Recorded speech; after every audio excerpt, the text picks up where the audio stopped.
Welcome to A Chat with Heart. I'm your host, Christina Martin. I'm a singer-songwriter. I live on a dirt road with my best friend Dale in rural Nova Scotia, Canada. A Chat with Heart is just me having chill conversations with people I want to celebrate and topics that I'm curious about.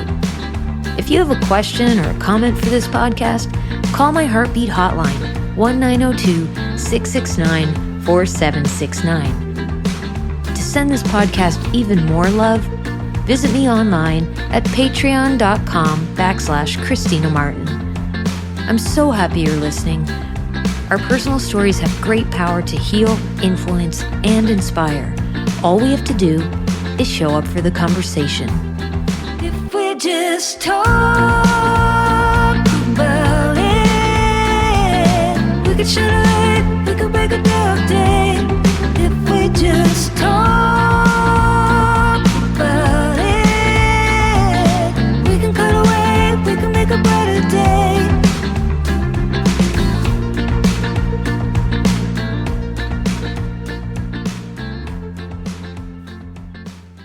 Okay, first of all, I should know better, but since I'm human, I make mistakes. So for this episode, I thought I was using my microphone, the one I'm recording with right now, but I didn't select the right mic. So the quality of my vocal is not up to Dale Murray standards. It's fine, but I just wanted to point out that we're aware of this. And, for any audio nerds listening, yeah. And then the other thing that you'll notice at the very end, which you do have to listen to hear it because it is kind of hilarious, is that there was a glitch with Rankin's audio. So you just listen to the very end, you'll hear what happens, but it's kind of funny. But we did lose his audio towards the end, which I wasn't aware of until we listened back and were editing. So second, this week, I have the band come into the house, to the home studio, to record a new song. And maybe if we have time, we have a few covers that we'd like to do. So if you're supporting me on my Patreon as a paid member, you will be the first to hear what we come up with. And I do want to mention that I just love my patrons. I love Patreon. It's been so helpful, particularly during the pandemic, but still ongoing as there's always, I do really love to pay my musicians for rehearsing, for recording, for everything. And I wish I could pay them more, but I do the best I can. And my Patreon helps me with that. So even like having the band up to to record this weekend, Patreon's helping me pay them and help them earn a living. So Patreon helps artists get paid, and I really appreciate anybody signing up. You can also sign up as a free member if you just want to receive my newsletters. I kind of tried to make, like Patreon up, and like this is where you can go to my website, for all the, bio and music and stuff like that. But in terms of like trying to build a community online of really support the most supportive followers and fans, that's where I want everyone to be. It simplifies my life, and yeah. Anyway, okay, what else? We've been rehearsing and back to live performing with the band. It's been years since we've been playing with the band, and ever since the pandemic. I hate to bring it up again, but it really did throw a wrench into things. So I've just been having so much fun, and we've been working so hard, and we have a festival coming up that, we have our special guest today. You're going to find out more about this festival because he's one of the co-creators, really. It's called the Blueberry Jam Festival. It's in Mabou. It's Mabou, Cape Breton, Nova Scotia. It's an award-winning festival. And we are playing on Saturday, August 17th. I cannot wait to perform for this audience, and I can't wait to hear the other musicians as well. And apparently there's a pool where we're staying, so I'm pumped about that because I do not go in lakes and ocean water. Come on out, get your tickets. I think it's going to be a summer highlight for me. Maybe for you. Could be for you. And Cape Breton is a stunning part of the world. And everybody there is so fucking nice. I've got some other fun gigs coming up. Big show I'm producing and we're filming. Recording is happening September 6th. Also, my patrons on Patreon are helping me pull that off as well financially. Thank you. Get your tickets to that if you can. Make the trip to Halifax. Well, it's actually in Dartmouth, but that's sort of HRM, Halifax Regional Municipality. It's at Alderney Landing Theatre. Got the band and a string quartet. There's a live podcast with Mike and Kristen, the podcast, with audience Q&A. So it's going to be engaging after we play the full album. And I'm kind of going all out in terms of like the visuals, the lighting design, album imagery, and of course the music. I have another fun show coming up I'm really looking forward to, August 28th in Pictou. It's a songwriter series called Small of My Heart that was created by Lisa McIsaac from Madison Violet. And spoiler alert, she's on my next podcast. Not this one, the next one, next week. So stay tuned. Okay, ladies and gentlemen. Are you ready? Are you ready for me to intro my guest this week? Music Nova Scotia's Entertainer of the Year, Rankin MacInnis, is known for his super fun, electrifying, and eclectic performances. Leading the charge with his band, The Broken Reeds, Rankin seamlessly blends traditional folk with future pop, delivering high-energy shows that captivate audiences. His innovative spirit has fueled the creation of the award-winning Blueberry Jam Festival and the unique concert series Rankin's Winter Warmers. Oh, it's so much fun.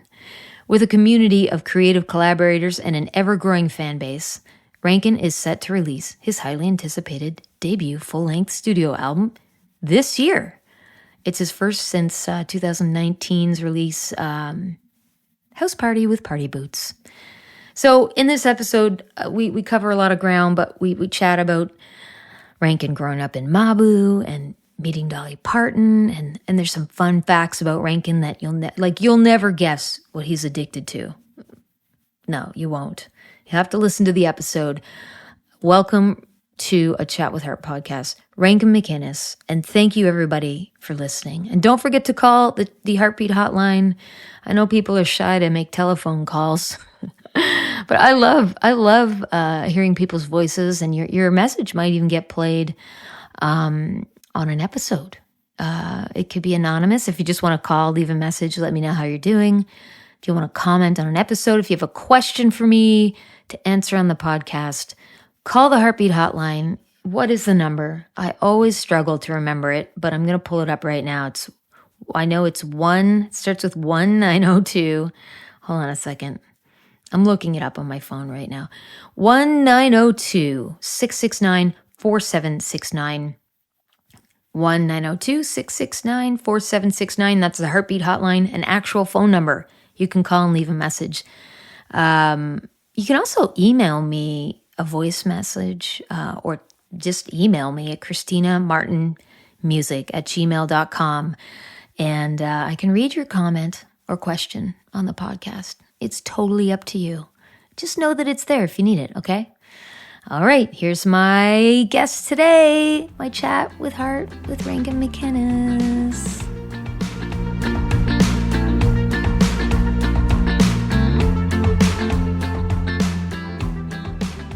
Welcome to A Chat with Heart podcast. I'm tickled pink that you're here.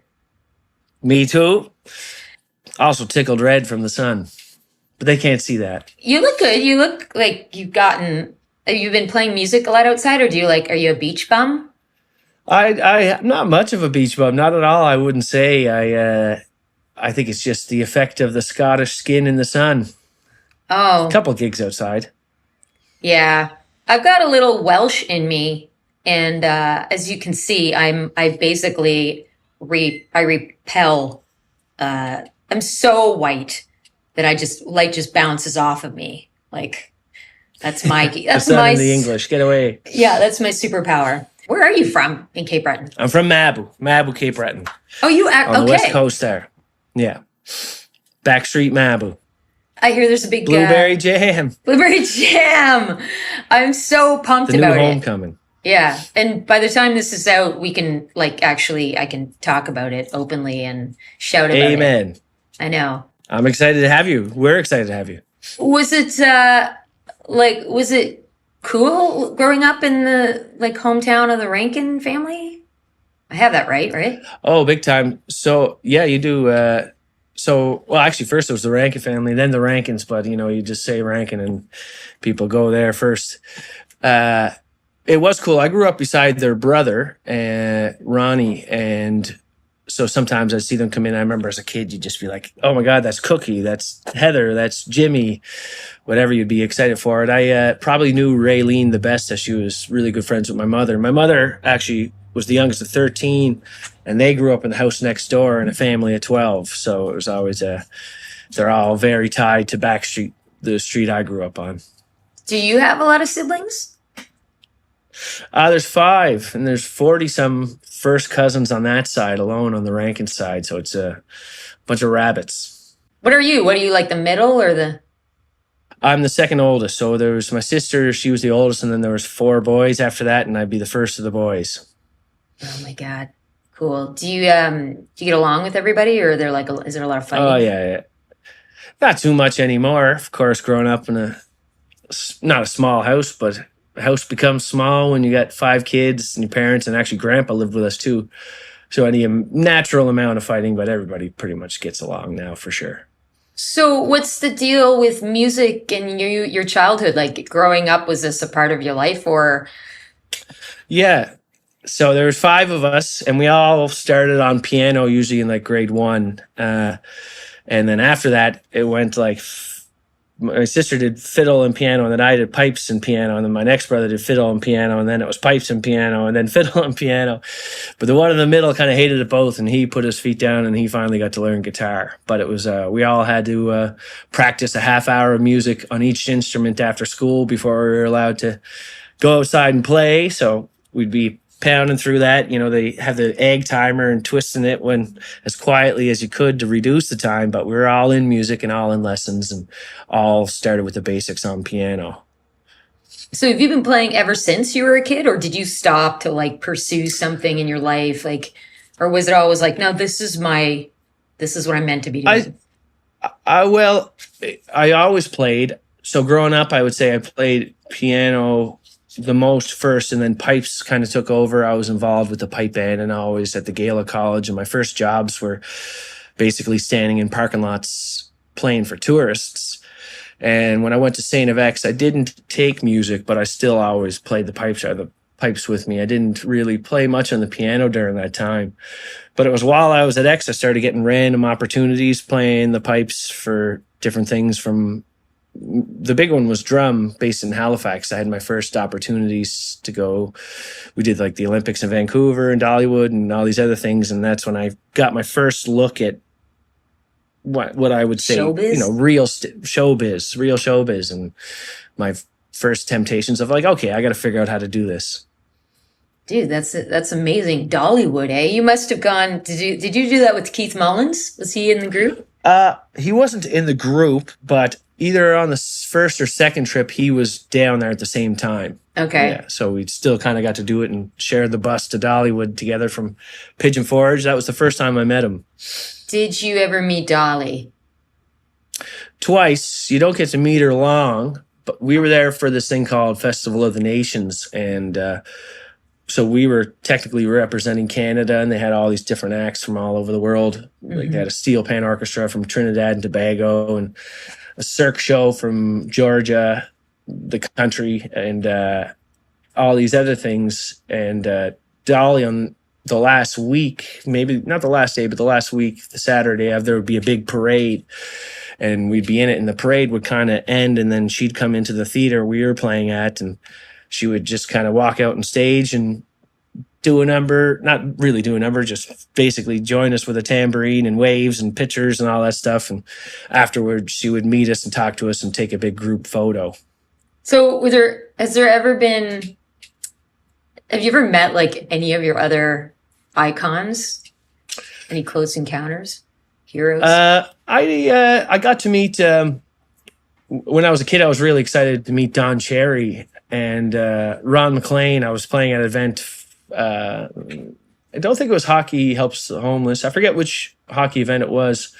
Maybe Rogers Hometown Hockey. And also, I had the opportunity to meet Jack White. But the whole time he was talking to me, he was telling me he wasn't Jack White. He was Jack White's brother, Jim, and Jack wants you to do this and that.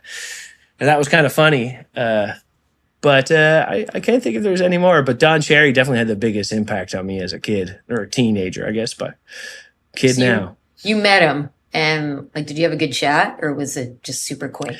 It was pretty quick, but that's all I needed. Shake a head. Oh my God. It was kind of before the time when we all had phones and cameras to take a picture. So just meeting, shaking the hand was fulfilling for sure.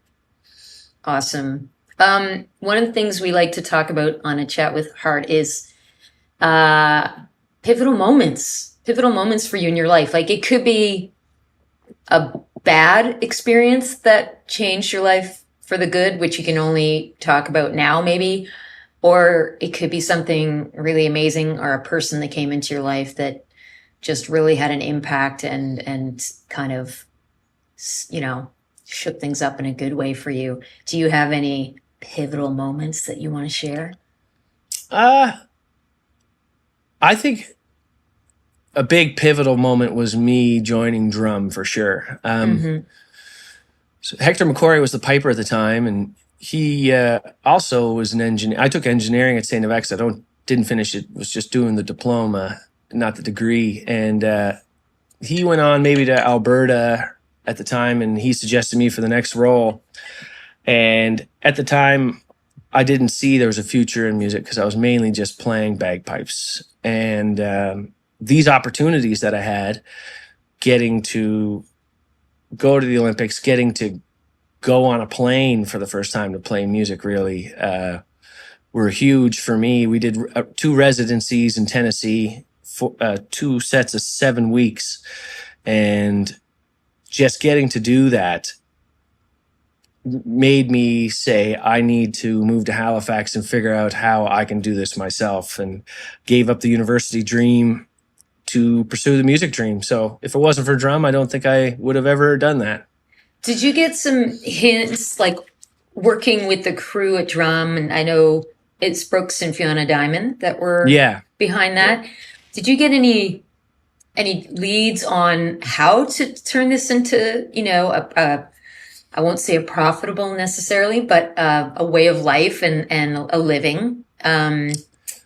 Not at the time, no. They've remained friends, and we still have things we do together here and there. But I was like, I'm going to Halifax. I'm going to start a band, more a band than a show at the time. So at the time, I don't think I was even ready to ask or look for help.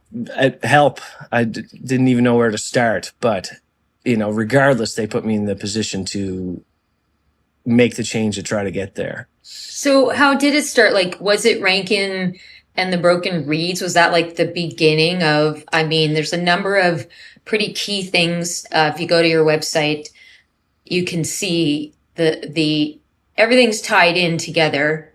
You're at the heart of it. But we'll talk about Rankin's Winter Warmers. We'll talk about Blueberry Jam a bit more. And because that's... The first thing would have been Party Boots. So I was my cousin Nick McClellan. So my family, they're all musicians. Not all of them, but there's so many that are musicians. And I'd say the majority are Celtic musicians. But the McClellans always had an affinity for rock and roll and all this other music. And for example, Carrie Jen, my cousin, she's in the band Always, doing major things in the world right now. But so Nick was in the city, and kind of together with him, we started Party Boots, and we had a few of our own tunes, but we just loved to play music and play any style of music. And kind of through him and some of my older cousins, you know, I got my first experiences in the genres of other worlds. But it was Party Boots that started the whole thing for me, and my chance to experiment with everything, including singing and playing piano, or playing with horns, or learning, you know, hip hop or Latin music.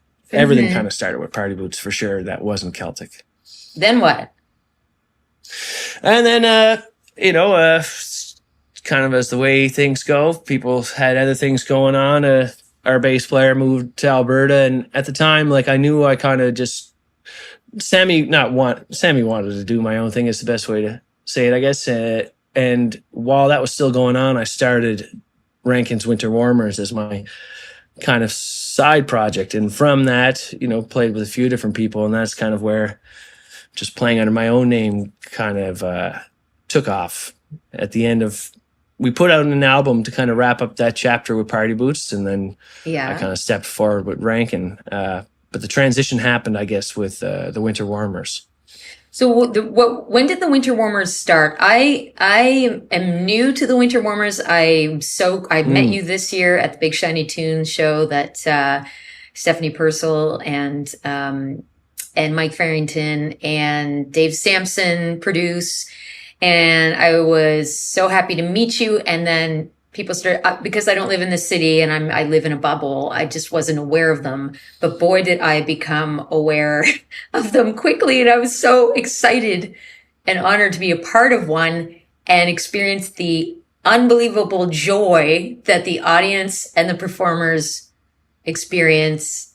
I mean, it's phenomenal. I still can't believe that you invited me to do it. I just met you, and then hey, you murdered the Big Shiny. I couldn't help it. It was so Big Shiny was so much fun. Rankin's Winter Warmers, so much fun, unbelievable, like hard to top, to be honest. Like as a feeling, you know, great band, great musicians. Like everyone's super fucking cool, and it was just so liberating. It really was actually a pivotal moment, I think, for me. It was really joyful. So tell me when that started, and how did you get to the point where every week is sold out? It was a long journey. It started in 2018, and when it started, it was up at the local, and not even in the area where people play. It was kind of up in the corner by the pool table. There's like a little nook, and the piano was up there at the time, and it was just me, bass, and Sir Khan was on drums. My drummer at the time, Shane, it was kind of living in BC temporarily, and we'd have two guests at a time. And at that time, it was, you know, it's a jam now, but it's an organized jam because it's way more of a concert with the amount of people going. But then, you know, we'd be playing for 10 to 30 people, 30 if we're lucky. And it was way more of like, all right, let's hold on and see where we go. And we didn't have as many singers at the time. And if we had singers, there are more players as well, you know, people that can just sit in and jam on a tune. And from that, we kind of, the local loved it. We liked doing it. And for maybe I think it was 4 years we did in the local. So the next year we went down on the floor, and we might have done 2 years on the floor near the atrium. And the band went from 3 to 4 to 5. And while we were in the local, those 4 years, I think we maxed out at 5, and then you'd have 2 to 3 guests. And just kind of over time, it was during COVID that we did the transition to the marquee. And of course, the marquee, it wasn't marquee size then because it was tables and everybody had to sit. And you know, just slowly we started taking away the tables till there was no room for them anymore. And so 2 years ago, it was always full and always a blast. But this year certainly was a new level of it. I think it was sold out for the majority of it. So fun. Which is pretty cool. Yeah, I want to let our listeners know, my little heartbeat listeners, it's an all ages event. It's happening next year again, is it? Yes, it is. Yeah. So it's a matinee. It's 3 to 6, and yeah, it is all ages, and it's pretty cool to see that actual all ages do show up. it was kind of surreal to see the marquee in the afternoon jam packed. And when we were leaving the sound check, there was a lineup outside. People were so excited. It's great to see parents, their kids, and I met your parents there. My mom came. Like, it's something that there's a lot of people that just won't go out past a certain hour, myself included, often. Yeah. And it just was such a great way to pass a Saturday afternoon. Yeah, it was really special. It is really special, and I commend you for sticking with it, because a lot of people would, would like try something like that, but if it's not really picking up, or they would just say, well, let's just forget about it. Like, it just, Yeah. Yeah, I was lucky. I was lucky it did stick out with it. It definitely paid off in the long run. I feel like it was one of those things, field of dreams. If you build it, they will come. And, we were building for a while, but it certainly is a proud, beautiful feeling to step back and look at it now. And an accident, not really an accident, but an accident that it's the afternoon, because at the time, I didn't have the weight to pitch for nights. And I was just like, there's an afternoon, there's nothing going on. Can I have it? And that's so it was more just trying to fit in how the hours got picked, but now I could stay with that forever. It's hard to do nights after getting used to a Saturday afternoon. Yeah. I just think it's so awesome. It's like you're the ultimate success story to me. Musician of the year, Music Nova Scotia, Entertainer of the Year, all those things. Human of the Year. Let's just throw that in there. And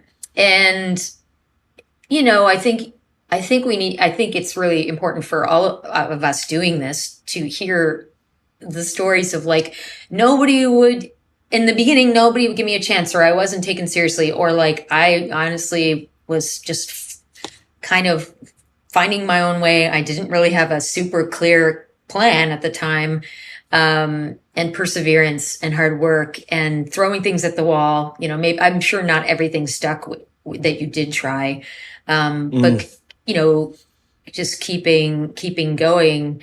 That's what you are. I think you're the perfect example. And now you've got the Blueberry Jam Festival in Mabou. Can you tell us about the evolution of that? I am so excited to play it this year. So I was actually approached by Paul and Adele Marr, the farm owners, and they are from Mabou. I didn't know them growing up. They would have left kind of before I was growing up, and raised the family and just outside of Truro there in Valley. And now they are moved back to Mabou, I think just officially this year.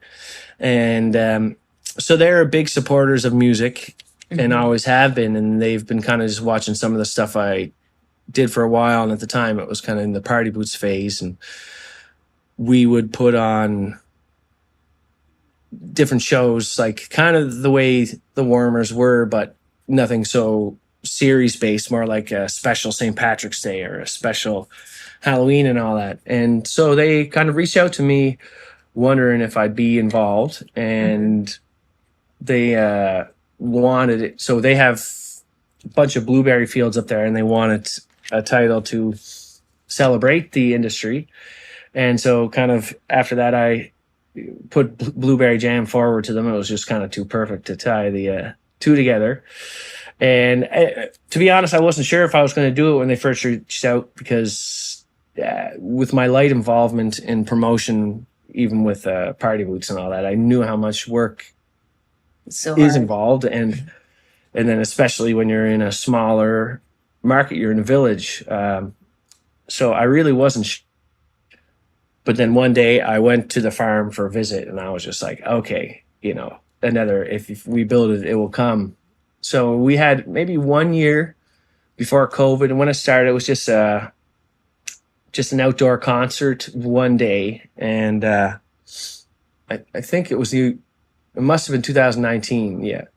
And it was a beautiful day, mostly ended before the sunset, kind of ended with the sun setting. And then the next year, if my memory serves right, it was COVID. And kind of because of that. And you know what? To talk about COVID for a second, it was one of those things where glass half full. where I was in the world and on the ladder in music, the limitedness of everything kind of helped propel these events, because it went from being, how many people can we try to get to, we can only have 250 people, and that's it. So the second year, the tickets went like that because the limitation, and then we're still in COVID, the 250 the second year. So that's why we added the second day.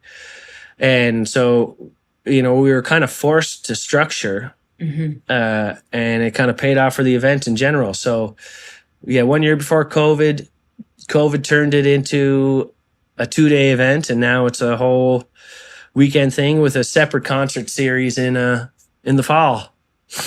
That's cool. How do you do you just pick your friends to play, or do you what do you do? What's your strategy? Is it just you, or now you're going to get a bunch of emails? I get the emails anyways, and I'm the worst at communication. Some days I'm on, some days I'm not. I'm usually on with the stuff that I know is coming around the corner, because I gotta.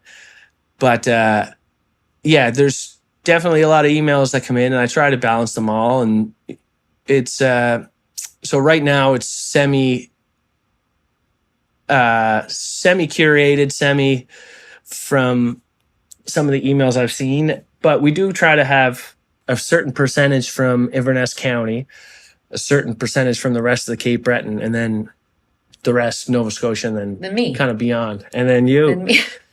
Yeah. But it's, I definitely for the future would love to have an official avenue that I could point people towards, so that even if I don't get them in there that year, there's I could still reference them while I'm planning the next. Or do you want to send them to me, and I'll just comb through them?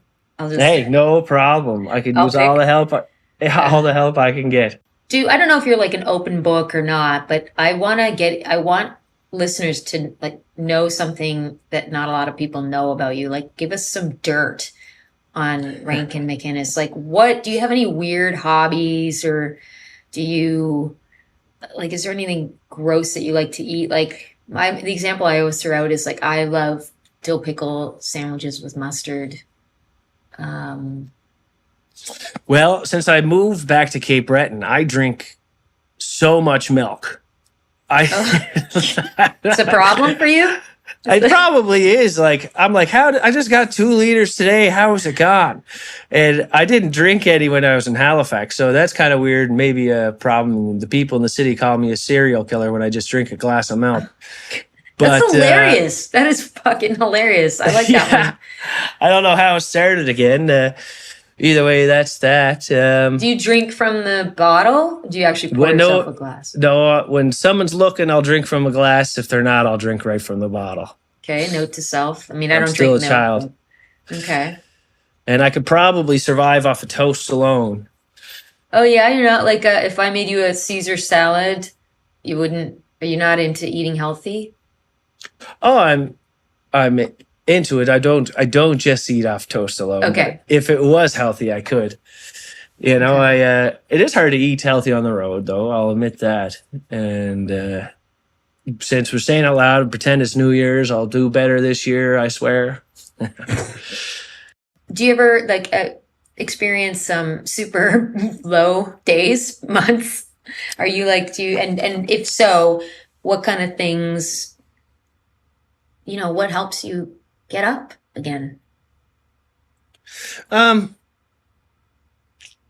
don't know if I of course I do, but I always feel, especially since I've chosen to do music, there's always so much I have to do that I have no time to think about it. But I'm in a happy, loving relationship right now. But I gotta say, I'm sure every time I had a serious breakup, if I could erase the memories of those years of the aftermath of just the sad, I'd say those were always my lowest moments. And luckily, I haven't had too many low moments kind of since any of those. We all have days, sometimes maybe my lows are contrasts now from some of the highs versus actual lows. I maybe even particularly this November when we had Nova Scotia Music Week. It was almost like my whole winter warmers rolled right into the summer, and the summer into the fall, into Music Week, and then all this work, kind of got awarded and recognized, and then it was just dead for a month. And I think kind of just the lull there hit me a little bit, and it was more just like I had no choice but get up again, because January is right around the corner. The whole year starts again. But I do feel it might be just slowing down sometimes might just, for some reason, seems a little sad. I remember Joan Rivers used to say that her biggest fear was seeing an empty calendar date. And I remember feeling like that too. Like I was terrified to have free weekends and I would, but then in my case, I was actually filling a lot of it with things that were draining my energy that weren't really what I really wanted to do. And I had to break this habit. And so now I actually have a lot more kind of time and freedom, and I'm not as busy. I could be busier. I would like to be busier, but I know that I don't want to fill the time with stuff that doesn't fuel me. So it's a bit of a trade-off, but it sounds like you're going to have to put out a Christmas album, and that'll take up a chunk of your year every year. Is that something you've thought of?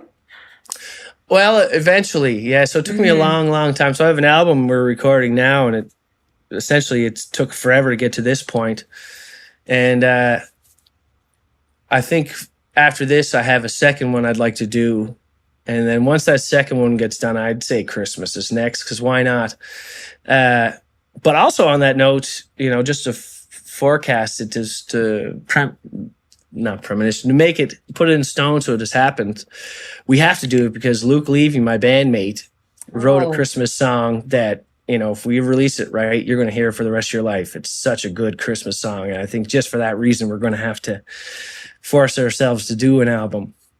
Yeah, you should, absolutely. I hated Christmas. I hated the holidays for a long time. And then I kind of gave myself a little exercise to like write a holiday song. And then I got the bug. And then so I'm slowly doing, putting together holiday songs as we have the time and the motivation. But it's changed. It's affected how I feel about the holidays, and I have a totally different perspective about it now since, actually writing songs specifically for this time of year, and it's been really good for me. So I hope it'll be good for you. Oh, let's hope so. So are yours hope for this Christmas or the next one, or just when it's ready? No, I'm not even giving myself, it's one of those things I don't actually want to put a deadline on, because I do want it to be really organic. The whole thing has been organic, and I don't want to jinx it by being like, let's make a strategy and a marketing plan. And I hesitate to do that. And I also really am precious about my downtime. I need a lot of time to recharge and stay healthy, probably more than most people. So I am a little nervous to kind of give up December for business stuff, and like, but I'll get there, I think, because I have a vision that I want to make it fun as the music, as a performer, entertainer.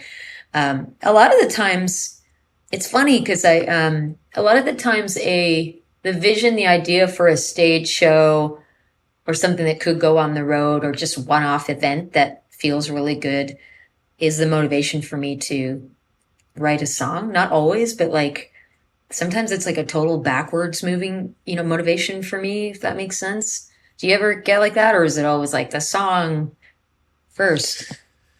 I think it's all, I have no proven method of anything for writing. Sometimes like an idea will just come and then it will sit there forever. I haven't had too much success forcing myself to write unless it was with others. And on my own, I have a harder time. It's like I'll unintentionally start to do something. I might just like sit at the piano and just practice. And then I'll be like, I hate playing this, whatever song it might be. I was like, I played this song too many times. Yeah. I need something new, and it might come from that. But I say a lot of my stuff when I'm writing on my own comes from music first, just me jamming out and being like, I need something to go with this. But it all depends, because like when I write with others, it's often whatever their methods are. And some people that write often with others, they're just so fast that you end up being yes and no man. Like no, keep going. Mm-hmm. But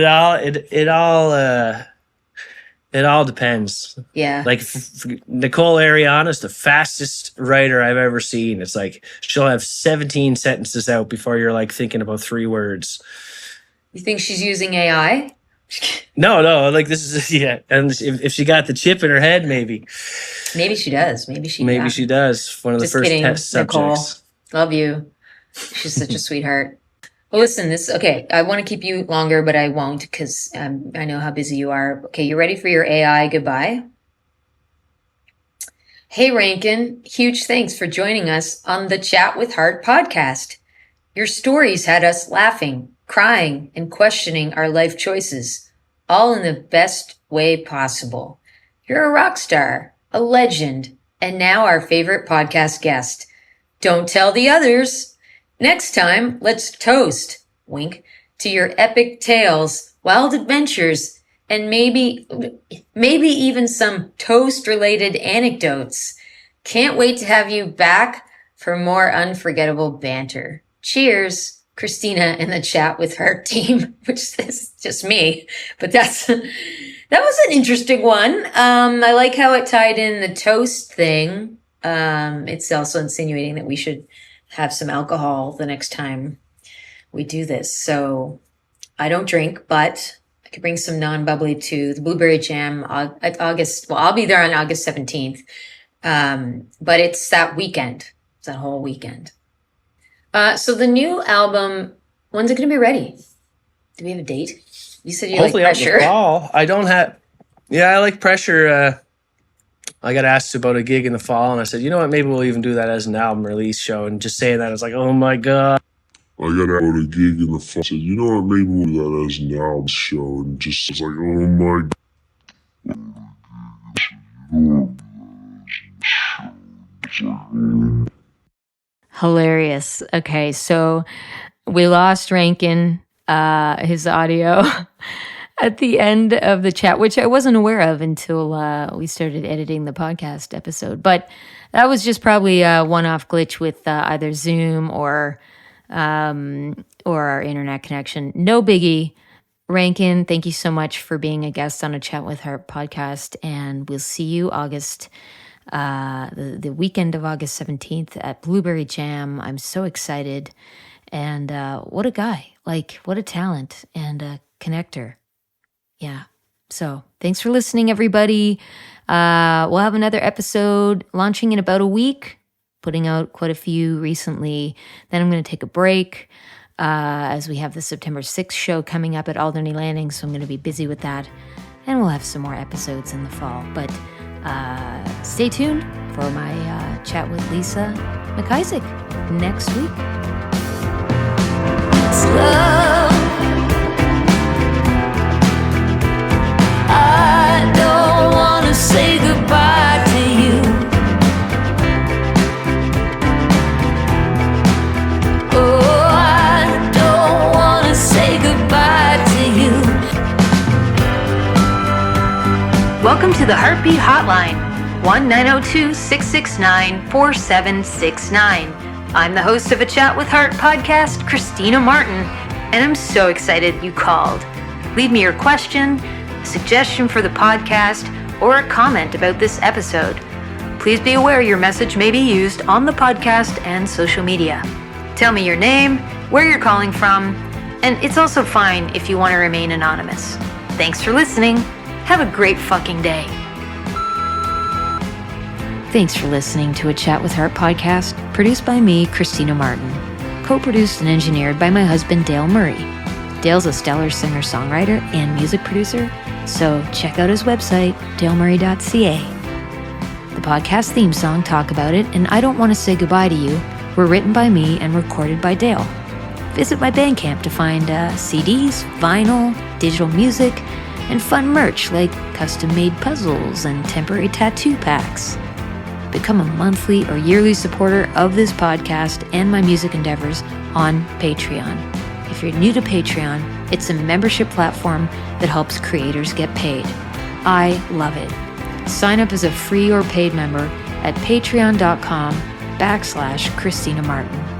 I would love it if you had time to share, rate, leave a review, and subscribe to A Chat with Heart on all the places you listen to podcasts. Wishing you, my little heartbeat listeners, a great day.